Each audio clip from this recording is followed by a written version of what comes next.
Hello बच्चों, चलिए प्रश्न देखते हैं। सीलिएट अन्य सभी प्रोटोजोनों से किस प्रकार भिन्न है?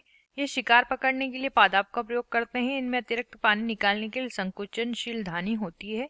ये गमन के लिए कशाभिका का प्रयोग करते हैं। इनमें दो प्रकार के केंद्रक होते हैं। आइए जानते हैं यहाँ पे हमारे प्रश्न की मुख्य अवधारणा। यहाँ पे लिखेंगे मुख्य अवधारणा। हमारे प्रश्न की मुख्य अवधारणा यहाँ पर संबंधित है सीलिएट के विषय में प्रश्न दिया गया है। देखिए, सीलिएट जो होते हैं संघ प्रोटोजोआ जो होता है जिसमें प्रोटोजोअन आते हैं, उनमें एक समूह जिसका नाम है सीलिएटा या सीलिएट्स जिन्हें कहा जाता है। ठीक से इसे लिख लेते हैं, सीलिएटा या सीलिएट्स जिन्हें कहा जाता है। ये जो सीलिएटा या सीलिएट होते हैं, इनकी ये विशेषता होती है कि इनमें गमन या प्रचलन जो होता है वो सीलिया द्वारा होता है, सीलिया के द्वारा होता है। तो इसीलिए इन्हें क्या कहा जाता है? सीलिएटा कहा जाता है।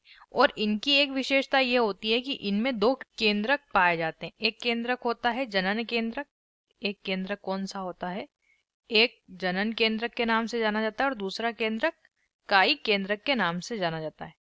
कायिक केंद्रक के नाम से जाना जाता है। अब यहाँ पे विकल्पों को अगर देखते हैं, ये शिकार पकड़ने के लिए पादप का प्रयोग करते हैं। पादप का प्रयोग गति या प्रचलन के लिए होता है। ये विकल्प ही गलत दिया हुआ है। इसमें अतिरिक्त पानी को निकालने के लिए संकुचनशील धानी होती है। तो संकुचनशील धानी सभी प्रोटोजोआ में पाई जाती है, केवल सीलिएट में नहीं। हमें यहाँ पे भिन्नता दर्शानी है सीलिएट और प्रोटोजोन के बीच में, यानी अन्य प्रोटोजोन, सीलिएट भी प्रोटोजोन होते हैं, अन्य प्रोटोजोन से सीलिएट किस प्रकार भिन्न है। यह गमन के लिए कशाभिका का प्रयोग करते हैं। तो देखिए, जो यूग्लिनोइड होता है उसमें गमन कैसे पादप द्वारा होता है, तो केवल ये कशाभिका द्वारा गमन करते हैं, ये सही नहीं करेंगे हम। इनमें दो प्रकार के केंद्रक होते हैं, ये सही दिया है। बाकी जो प्रोटोजोन होते हैं, बाकी के जो प्रोटोजोआ होते हैं, प्रोटोजोआ के अन्य जो सदस्य होते हैं, उनमें एक ही केंद्रक होता है। दो केंद्रक नहीं पाए जाते, एक केंद्रक होता है। इसलिए ये बात सीलिएट्स को दूसरे प्रोटोजोआ से भिन्न करती है, क्योंकि इनमें दो प्रकार के केंद्रक होते हैं। तो हमारे प्रश्न का जो उत्तर है वो हो जाता है विकल्प डी। आशा करते हैं आपको इस प्रश्न का उत्तर समझ आया होगा। धन्यवाद।